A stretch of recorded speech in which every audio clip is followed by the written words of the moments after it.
Il y avait parmi les pharisiens un homme appelé Nicodème, qui était l'un des principaux parmi les Juifs.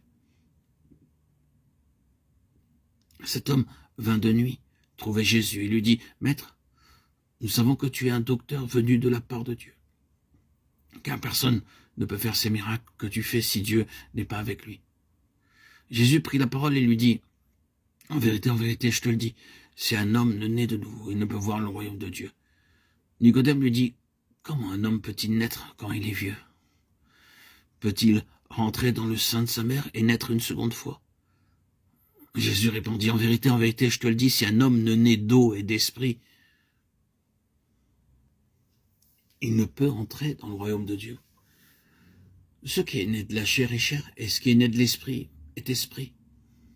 Ne t'étonne pas de ce que je t'ai dit, il faut que vous naissiez de nouveau. Le vent souffle où il veut, et tu en entends le bruit. Mais tu ne sais ni d'où il vient, ni où il va.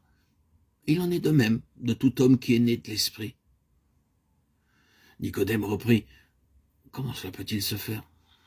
Jésus lui répondit, « Tu es le docteur d'Israël et tu ne sais pas ces choses. En vérité, je te le déclare. Nous disons ce que nous savons et nous attestons ce que nous avons vu. Et vous ne recevez point notre témoignage. Si vous ne croyez pas quand je vous parle des choses terrestres, comment croirez-vous quand je vous parlerai des choses célestes? Personne n'est monté au ciel sinon celui qui est descendu du ciel, le Fils de l'homme, qui est dans le ciel. Et comme Moïse éleva le serpent dans le désert, il faut que le Fils de l'homme soit élevé. » Jean 3, 1, 14.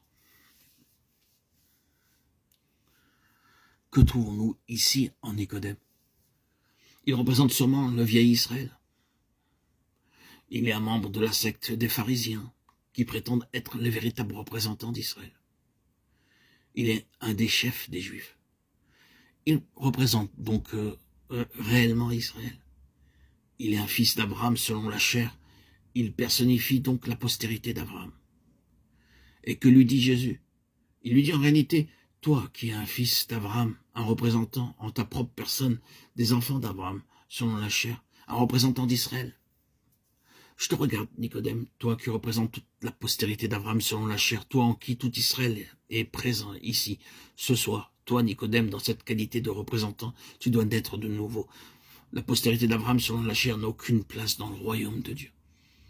Nous savons que c'est là l'argument de Paul dans ses lettres aux Romains et aux Galates. Il dit qu'ils ne sont pas tous Israël, ceux qui sont issus d'Israël. Il y a une postérité naturelle et il y a une postérité spirituelle.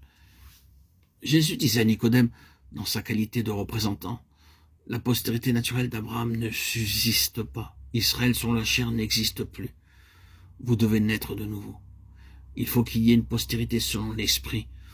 En d'autres termes, il faut qu'il y ait un nouvel Israël spirituel et céleste. Ce qui est né de la chair est chair, et ceux qui vivent selon la chair ne peuvent plaire à Dieu. Romains 8, 8. Ce qui est né de l'esprit est esprit. Ne t'étonne pas de ce que je t'ai dit, il faut que vous naissiez de nouveau. Le nouvel Israël de cette dispensation est l'Israël de ceux qui sont nés de nouveau. Ils ne sont pas les fils d'Abraham, mais fils de Dieu. Et nous revenons ainsi dans le premier chapitre. À tous ceux qui l'ont reçu, il a donné le pouvoir de devenir enfants de Dieu.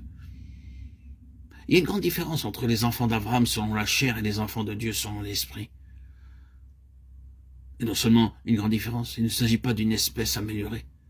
C'est une race entièrement plus haute, un peuple céleste.